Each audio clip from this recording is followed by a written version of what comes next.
السلام عليكم ورحمة الله وبركاته. اللهم صل وسلم وبارك على سيدنا محمد عليه أفضل الصلاة والسلام. عاملين ايه يا رب؟ كلكم تكونوا بخير وسعداء ومبسوطين وفي أحسن حال، اللهم آمين يا رب العالمين. النهارده بقى هنعمل مع بعض كده كام وصفة، كده 3 وصفات عشان ما نكدبش على بعض. كملوا معايا الفيديو للآخر، هنعمل حاجات حلوة قوي مع بعض. كملوا معايا الفيديو للآخر إن شاء الله الفيديو يعجبكم. لو عجبك الفيديو ما تنسيش تشتركي بالكلمة اللي باللون الأسمر تحت، وتفعلي زر الجرس على كلمة الكل عشان يصلك مني كل حاجة جديدة بنزلها، وما تنسونيش في اللايك. يلا بينا نبدأ الفيديو بتاعنا عشان ما نرغيش كتير. النهارده الفيديو بتاعي كده في المطبخ. اول ما بدأت بص الصراحة انا ما كنتش هصور ولا كنت هعمل تفريزات، لان انا ما بحبش اعمل تفريزات من اللحوم، والناس اللي متابعيني لا بحب افرز لحمة ولا فراخ ولا اي حاجة. بس كنت جايبة حوالي 1.5 كيلو من اللحمة المفرومة، وكنت جايبة فرخة. فطبعا الولاد سابوا الديب فريزر مفتوح، فالحاجة فكت معايا، فانا قلت بقى بالمرة وهي فكة كده اتبلها واشيلها متبلة. فطلعت 1.5 كيلو من اللحمه. اول وصفه معانا هعملها النهارده هي كفته الرز. مفيش طفل ولا بيت مصري اصيل ما بيحبش كفته الرز. يعني كفته الرز ديت من الحاجات اللي هي بتفكرنا بايام زمان، وكلنا كنا بنحبها جدا، وكلنا كنا بنستنى الفرح من السنه للسنه عشان ناكل كفته الرز. طبعا انا هنا عندي بصلايه كبيره، جبت بصلايه كبيره خرطتها 4 كده. لما تيجي تعملي كميه صغيره اعمليها في البيت. لو هتعملي كميات كبيره الافضل ان انت تعمليها عند جزار بيفرم المكونات كويس جدا. وبرده الكبه بتاعتي والخلاط ده بسم الله ما شاء الله اللهم بارك بيطلع الكفته بتاعتي حلوه جدا. فانا بصوا الخضره دي كمان كنت مفرزاها في التلاجة، بفرزها زي ما هي دوبك، بخرطها كويس جدا وبصفيها كويس جدا، وبروح شايلاها في اكياس بتفضل معايا خضره كده، بطلعها وبشتغل بيها، ما بتسودش معايا، ما بتصفرش معايا، ما بيحصلهاش اي حاجه. فرحت اخده كده حبه كده كبشه محترمه، حوالي حزمه، هي بتبقى عباره عن حزمه بقدونس، حزمه كزبره، حزمه شبت، وبصلايه كبيره. ورحت ضربهم الاول في الخلاط. لقيت الخلاط بتاعك مش بيمشي كويس كده وبيمشي تاتا تاتا، بتنزلي عليهم معايا كوبايه من نص كوبايه من الميه. يا دوبك بحط بق كده، يا دوبك اشغل معايا الخلاط والمكونات تتخلط مع بعض. وهنا كنت طحنه رز وشايلاه. عندك رز نضيف اغسليه من قبليها وتحنيه في الكبه بتاعتك او في المطحنه بتاعتك، هيطحن معاكي ويطلع زي الجاهز بالرز بالظبط.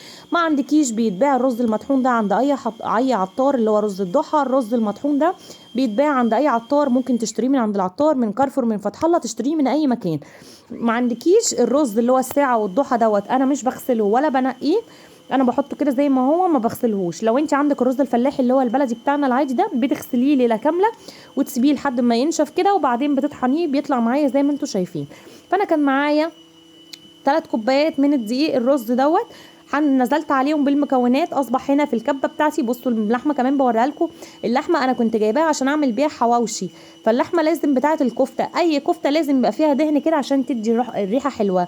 وفي الحواوشي بتطلع لازم نسبه الدهن دوت، في الكفته الرز لازم نسبه الدهن، في البرجر لازم نسبه الدهن، في الكفته اللي هي كفته الحياتي، الكفته المشويه، الكوبيبه، اي كفته لازم يبقى فيها نسبه دهن. لو انت جايبه لحمه حمراء بتفرمي عليها حبه كده من الدهن، الناس اللي عارفين اللي هي الدهنه من عند الجزار. لو انت ناويه ان انت تعملي اي وصفه من الوصفات اللي انا قلتها لك دي، يبقى انت تقولي له وهو بيقطع لك اللحمه بتاعتك او بيفرم لك اللحمه بتاعتك، قولي له حط لي فيها سمينه شويه عشان انا هعملها كفته رز او كفته اي نوع كفته من اللي انا ذكرتهم لك في الفيديو. المهم هنا قعدت طبعا لازم الخليط يتضرب كويس جدا. هنا قسمت الكيلو بتاعي، انا عندي النص هناك زي ما انتم شايفينه، فانا كنت هعمل كذا وصفه، بس طبعا احنا عشان بنموت في كفته الرز فكان لازم ان انا اعمل كميه كبيره، وللاسف هي طبعا ما طلعتش كميه كبيره ولا حاجه. الف هنا وشفا الولاد كلوها. انا قلت كمان هفرز منها، بس طبعا ما لحقش ان انا افرز منها عشان ما نكدبوش على بعض. فهنا حطيت الثلاث كوبايات من الرز بتاعي، وحطيت الخضره اللي هي حزمه شبت وحزمه كزبره وحزمه بقدونس، وحطيت حوالي كيلو الا ربع من اللحمه المفرومه، وحطيت البهارات بتاعتي. ايه هي بقى البهارات بتاعتي؟ كزبره، شطه، كمون، فلفل اسمر، 7 بهارات، بهارات كفته. لو ما عندكيش البهارات الكفته بتحطي السبع بهارات دول كافيين جدا، بس انا عندي خلطه كده جايباها من عند العطار، دي بحط منها على كل حاجه بتطلع معايا الكفته او الفراخ او اي تتبيله. بتطلع عندي التتبيله ديت اللي هي ال11 بهار، بتخلي التتبيله في حته تانية خالص. فانا اهم حاجه الرئيسي، العامل الرئيسي بتاعي الملح والفلفل الاسود والشطه والكمون والسبع بهارات، بس ما بحطش عليهم حاجه تانية. وكنت حاطه حوالي 5 فصوص من الثوم. هنا بعد ما ضربتهم خالص، ما تنزلي بالميه اللي عشان تضرب معاكي الكبه، تنزلي بالميه حبه حبه نقطه نقطه كده عشان تطلع معاكي المكونات متماسكه، ما تطلعش معاكي سايبه. انا لقيت الميه بعد ما حطيت الميه بتاعتي لقيتها مثلا سايبه كده وبتلزق معايا في الايد. فلو انت عندك رز عايزه يعني تزودي رز، اوكي زودي رز. انا ما كانش عندي رز فرحت مزوده لحمه، عشان انا بحب كفته الرز كده بتبقى طعم اللحمه اكتر من طعم الرز معايا. فقعدت ازود لحمه ازود لحمه لغايه اما لقيتها كلها. اهم حاجه في كفته الرز ان انت تعجنيها كويس زي ما انا بعمل كده، انزلي عليها بكل طاقتك كده واعجنيها، ودخلي المكونات بتاعتك كلها في بعض. طبعا هي سهله وبسيطه وما بتاخدش معايا اي وقت.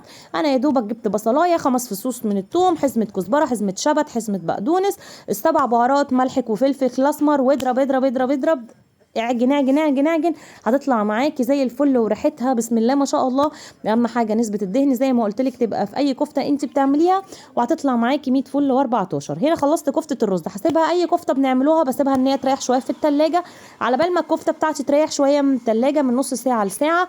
هنا هنعمل وصفه تانية، وهي وصفه ايه مفيش حد برده ما بيحبهاش، البرجر. وطبعا مصاريفنا كلها رايحه على البرجر والتيك اواي، فانا قلت اعمل لهم البرجر في البيت. فجبت بصلايه كبيره، وبقيت الكيلو الا ربع اللحمه اللي انا قسمته، النص الكيلو الباقي، يعني انا هاخد بقى النص الكيلو اللي هناك، يعني انا اخدت الكيلو ونص قسمته على 2، هعمل كيلو الا ربع لكفته الرز، وهعمل كيلو الا ربع من البرجر.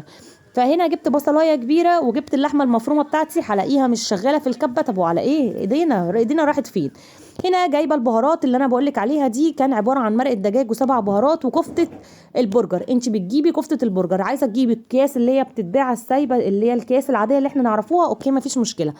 ما مش عايزه تجيب الكياس دي. ومن ضمن المقاطعه انا بجيب بهارات كده، بقول للعطار ان عندي عطار كويس جدا، عايزه بهارات للفراخ المشويه، بهارات للبرجر، بهارات للكفته، بهارات للحمه المشويه، بهارات للكبسه. بجيب منه كل انواع البهارات، وبيطلع معايا بسم الله ما شاء الله اللهم بارك، بيطلع معايا الطعم تحفه تحفه تحفه، وبيخلي طبعا ريحه البرجر حلوه قوي. في ناس بتحب تعمل البرجر بتاعها بفول الصويا، بس طبعا انا سمعت ان فول الصويا غلط على الولاد، فما بحبش ان انا اعمله. هو يا دوبك عباره عن بصل ولحمه والتتبيله، وبحط كده اللي هي البابريكا والكاتشب عشان يديها اللون الاحمر دوت، وتبقى معايا طعمها حلو. وبياخد بقى البرجر ده التتبيله دي بتاخد من طعم التتبيله والبهارات والكاتشب، بتخليه البرجر في حته تانية خالص. بحط طبعا ما تنسيش الملح بتاعك، الفلفل الاسمر بتاعك، عايزه تحطي شويه كمون، بصوا البابريكا بحط بابريكا عشان تديها اللون الاحمر بتاعي. ما خدتش مني اي وقت ولا اي حاجه. طبعا هنا كنت شاكه ان ده كمون، لا لا ده طلع 7 بهارات. وهنا كان عندي خلطه كده برده هو كان عاملها لي زي مرقه الدجاج، رحت مفضيه وحطيت بهارات اللي بصوا كل حاجه عندي، توم باودر، بصل باودر. حطي ما تستخسريش، يعني حطي كل ما تحطي كده بهاراتك كل ما الدنيا معاكي تظبط معاكي، والمكون بتاعك يطلع حلو قوي. واهم حاجه ان انت تسمي الله وتذكري الله كده، وتعملي الحاجه بمزاج. طول ما انت ما عندكيش مزاج اياكي ثم اياكي تخشي المطبخ، وبلاش تفتكسي، بلاش تفتكسي، ابوس ايديك، وبلاش الافتكاسات. احنا داخلين على رمضان، لو انت لسه ما هتجربي وصفه من على النت او وصفه من على التلفزيون. انا بشوف ستات كتير بتقعد قدام الشيف الشربيني وقدام مش عارفه ايه، وبتقعد طول شهر رمضان تتفرج على الفيديوهات عشان تعمل وصفات. بلاش الافتكاسات دي، انه والنبي ارحمونا، الواحد بيبقى صايم اساسا ومحتاج ان هو يقعد على الاكل ياكل، مش محتاج ان هو يقعد يلاقي طعم كده ولا كده. ماشي، فاياكي ثم اياكي الافتكاسات. اهم حاجه طبعا زي ما قلت لك عشان التوابل بتاعتي تخش كلها في بعضيها. انا بصوا بعجنها كده ولقيتها معايا بقى لا بتلزق ولا اي حاجه، يا دوبك المكونات اللي انا حطيتها بصلايه متوسطه على كيلو الا ربع من اللحمه، على بهاراتك، على حطيت كمان عشان ابقى صريحه معاكم، حطيت حوالي معلقتين من البقسماط المطحون. ما عندكيش بقسماط مطحون وعندك فيجيتار، اوكي حطي الفيجيتار. بصوا انا هنا بحط البقسماط المطحون، عندك فيجيتار حطي فيجيتار، عندك اللي هو العيش الفينو بايت في الفريزر وعايزه تطحنيه وتعمليه في فيجيتار، اعمليه فيجيتار، مفيش اي مشكله، هيمسك معاكي وهيطلع معاكي تحفه تحفه تحفه. وطبعا باقل مجهود وباقل وقت، وعملت طبعا وصفه كل الولاد بيحبوها. طبعا تنفع بشويه مكرونه، تنفع بقى شويه جنبها بطاطس محمره كده حاف كده بشويه مايونيز وشويه كاتشب في سندوتشات، هياكلوها لحد ما الدنيا تروح، نشوف هتروح بينا فين. طبعا الفتره الجايه كلنا مفيش حد هيطبخ اكل كده، يا دوبك ان اللي احنا هنعمل اكل كده نطلع حاجات سريعه كده من الفريزر ونعملها، لان خلاص بقى رمضان داخل علينا، كل سنه وانتم طيبين، والواحد محتاج بقى ياكل اكل ايه حلو. فكلنا بقى اليومين دول بنقضيها صح ولا لا؟ طول الشهر دوت كلنا بقى هنقضوه. فانا بالنسبه لي بقى شويه بطاطس محمره، شويه برجر، شويه صدوق، شويه كبده، شويه مش عارفه ايه، ونحمد ربنا على كده، لان الدنيا فعلا صعبه جدا جدا جدا. ربنا يرزقنا جميعا يا رب، ويملى بيوتنا بالخير، وتكون بيوتنا عمرانه بالخير، وكل سنه وانتم طيبين وسعداء وفرحانين ومتهنين ومتحققين كل اللي نفسكم فيه، اللهم امين يا رب العالمين. هنا برضو كان عندي فرخيه كده، كنت بقى نقعيها كده في محلول النقع، نقعيها حاطه فيها كنزبيل وليمون ودقيق وشويه خل، سنه خل صغيره عشان تضيع معايا ريحه الزفاره. غسلاها، بصوا الفرخه طالعه معايا بيضه، بصوا بياض بنظافه. هاخدها تاني اديها غسله بقى محترمه تاني، امرشها كده، حميها تحت الميه. بعد ما بحميها بقى واخليها خلاص بقى، بصوا ما بتنزلش دم، وريحتها بقى ريحتها تتاكل نيه كده، ما فيهاش ريحه زفاره، ما فيهاش اي حاجه. الجنزبيل والليمون والدقيق كفيل ان هو يطلع لك اي ريحه زفاره من الفراخ. انا بحس صراحه ان الخل بيزود معايا الزفاره، بس انا حطيت لها سنه خل برضو يعني ما حطيتش خل كتير، عشان الخل بحس ان هو بيزود الزفاره معايا. بعد ما غسلتها كده غسله محترمه، حميتها حمايه العيد كده، رحت جايباها ورحت جايبه بصلايه وطماطمايه وملح وفلفل وسبع بهارات، وضربتهم كده في الكبه. وهاخد الفرخه بتاعتي ديت اعمل لها بقى ايه، مساج كده. امسك الخلطه بتاعتي ديت ادخلها كل التوابل اللي معايا، ادخلها في قلب الفرخه، واقعد ادعك بقى كده، ادخلها تحت بطاطها وتحت ورق، اديها بقى مرشه اكنك بتحميها، بتعملي لها مساج. تحطي بقى بين الوراك، وتحطي تحت البطاط، وتحطي في الرقبه كده، تزغزغيها بالمكونات بتاعتك دي، هتطلع معاكي الفرخه. كل ما بتبقى اي حاجه بتبقى متبله معاكي، كل حاجه بتحط في التتبيله لفتره طويله بتطلع معاكي طعمها ما اقولكوش. بعد ما بتدخلي بقى كل المكونات بتاعتي، انا بحب ان انا احط عليها كمان حزمه حزمه شبت ديت، عشان اعملها في صينيه بطاطس. لو انت هتعملي الفرخه بتاعتك مشويه، بتزودي عليها صويا صوص او دبس رمان ومعلقه عسل وزبدايه ونص ليمونه، بتطلع معاكي دي للشوي، وتتبليها تتبيله شوي حلوه قوي. هبقى ان شاء الله بجيب معاكي واتبل تتبيله الشوي. ولو انت بتسلقيها تتبليها كده ببصلايه، لو انت عايزه تفرزي تتبليها ببصلايه وشويه ملح وفلفل، وتفركيهم مع بعض، وجزرايه وطماطمايه، وتفركيهم وتحطيها كده تنقعيها برده في البصلايه والطماطمايه والجزرايه، بتطلع معاكي دي السليق، بتبقى طعمها بتودي الشوربه في حته تانية خالص. فهي تتبيلات الفراخ مفيش افتكاسات، مفيش اي حاجه، كلنا شطورات، كلنا بنعرف فاتحين بيوت، كلنا بنعرف نعمل اكل، كلنا تسلم ايدينا. فهنا كانت تتبيله الفراخ دي انا هحطها في صينيه البطاطس بتاعتي. انا ما بحبش ان انا احط الفراخ فتره طويله في الفريزر عندي، انتوا عارفين السمك واللحوم والفراخ ما بحبش ان انا افرزهم، بس طبعا عشان دي كانت فكت معايا فانا مضطر ان انا افرزهم. هدخلها بقى كده في العلبه بتاعتها القمر دي، واحط التتبيله عليها كده بملحها وفلفلها والسبع بهارات بتاعتها ومرقه الدجاج. في بهارات كده زي مرقه الدجاج بتتباع عند العطار، انا جايباها برده حلوه قوي. واحط عليها شويه شبت كده من فوق، عشان اعرف ان دي هي اللي هتخش الفرن بتاعي مع صينيه البطاطس بتاعتي. وكده تبقى صينيه الفراخ بتاعتي جاهزه على الدخول على الفرن. وهتخرطي بطاطسايه، انا مش بفرز البطاطس معاها، وقت ساعتها هخرط لي بطاطستين 3 وادخلهم في صينيه بطاطس، وكده يعني اكله سريعه وتوفر عليا وقت ومجهود.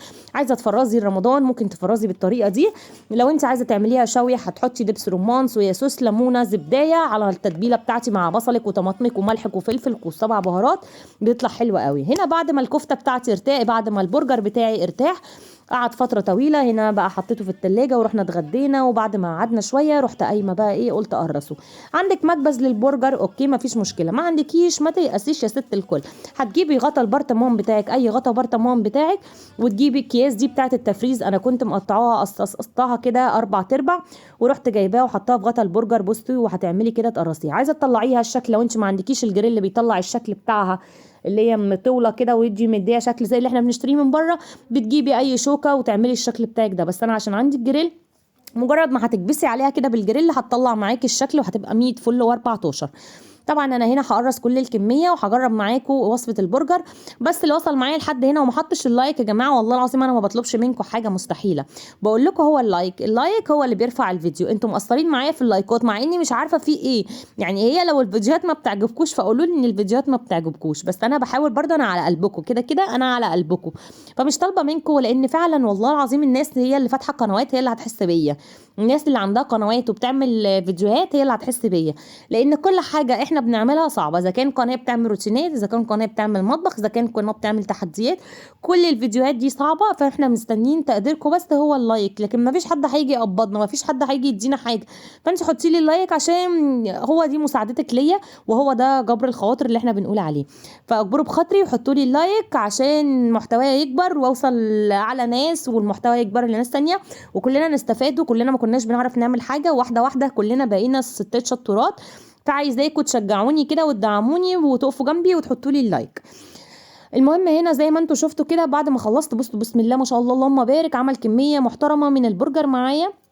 فعمل كمية حلوة يعني معايا بكيلو الا ربع من اللحم بتاعتي، عمل كمية محترمة. هنا بقى هرصهم في علبتين دول بتوع البرجر. وهنا جربت معاكم لا فك معايا ولا طلع فيه اي حاجة. هو طبعا عشان نسبة الدهن زيادة في اللحمة، هو كش شوية في اللحم كش شويه في الطاسه بتاعتي، فممكن اكبر بقى ايه القرص شويه. بس كان طعمه تحفه وريحته تحفه تحفه تحفه، والله العظيم ما بكدب عليكم. وجربوها وانتوا اكيد هتشهدوا لي بالكلام دوت، واللي هيجربها ينزل يقول لي في التعليقات. هنا بقى كنت برضو كفتة الرز بتاعتي ارتاحت شويه، فانا جبتها بصوا ما مش محتاجه اي حاجه، يا دوبك جبتها كده ورحت مولعه الزيت عشان اجرب برضو معاكم. بجيب نقطه زيت وبقعد اعوص ايديا كده، وبعدين بحمرها في الزيت بتطلع معايا 100 فل و10 و14 و5 عليا والخمسه شويه. بحط بقى كل الكفته بتاعتي بنزلها في الزيت لغايه اما تستوي كده. طبعا هنا بدر واقف جنبي عمال ياخد من الكفته وياخد من البرجر، هو انا عمال اعمل وبدر هو اللي عمال يدوق. فهتلاقي دي عماله تيجي وتروح تيجي وتروح تيجي وتروح. طبعا مين فينا هو واهله كانوا بيعملوا الكفته ما كانش بيسرق الكفته والبطاطس المحمره؟ كلنا كنا شغالين سرقه، فاللي احنا عملناه فاهالينا بيقعد لنا دلوقتي ولادنا بيعملوه فينا. خليكي فاكره ان انت كل حاجه هتعمليها في اهلك هتقعد لك دلوقتي. فهنا بقى خلصت كده الكفته بصوا، اللي برضو لا اتفكت معايا، ريحتها اللهم بارك كانت حلوه جدا جدا جدا. والله العظيم جربوا الطريقه دي. انا ما بطلعش اقول لكم طرق غير اما بكون واثقه فيها جدا. انا لما بحاجه بتفشل مني بقول لكم الحاجه دي فشلت مني، واياكم ثم اياكم تجربوها. بس والله العظيم الحاجه اللي انا بصورها لكم او الفيديو ما بنزلوش، الحاجه اللي انا بصورها وبطلع اوريها لكم دي فعلا بتبقى انا مجرباها وعجباني جدا، وناس كتير مشكره فيها ودوقتها لجمهوريه مصر العربيه. عايزه اقول لكم اللهم بارك اللهم بارك. انا ما عملتش ما فرستش منها، انا بيتها ليله كامله. بحب ان انا اغطيها كده، بحط شويه زيت كده من على الوش من الفوق، وبعدين بحطها في الفريزر ليله كامله. وبعدين تاني يوم بحمر منها، بنتغدى كده جنب بطاطس محمره وشويه مخلل كده لفت، وبناكله بالعيش. واللي بيفضل بروح عاملاه بصينيه البطاطس. انا اللهم بارك الكميه اللي انا عملتها دي ما قعدتش حرفيا، يعني يا دوبك طلع عليها النهار، حمرت كله وكلوها كده كلها نيه. وتاني يوم اتفضل حبه صغيرين عملتهم اللي هي بالبطاطس. ان شاء الله استنوا الفيديو الجاي هتشوفوا بقى هو انا بعملها بالبطاطس. وده كان الفيديو بتاعي النهارده. اتمنى الفيديو يكون عجبك. قومي جربي وقومي، ده تنفع تفريزات تنفع تجهيزات، مش لازم برضو عشان رمضان لازم دي نعملوها كده تبقى حاجه ساتره البيت. هنا عندي البرجر بتاعي وعندي الكفته بتاعتي وعندي صينيه الفراخ بتاعتي، وكده بقت الدنيا جاهزه ومعايا 3 وجبات. خلصت ال3 وجبات وانا واقفه ساعه في المطبخ. بلاش نجوم على نفسينا، بلاش نقف نعقد الدنيا، كل حاجه هتتعمل. بعد ما خلصت الكفته بتاعتي حطينا كده بشويه زيت عشان ما تشققش وتنشف معايا، وهغطيها باي كيس. لو انت عندك اللي هو الستريبس ده اللي هو الاسترتش ده وبتعمليه، ما عندكيش باي كيس عندك وتدخليه الفريزر. ودي كانت الكفته بتاعتي والبرجر بتاعي والفرخه بتاعتي. اتمنى الفيديو يكون عجبك. لو عجبك الفيديو ما تنسونيش باللايك والشير والسبسكرايب، واستنوني بقى في فيديوهات تانية كتير هتوحشوني. الى اللقاء.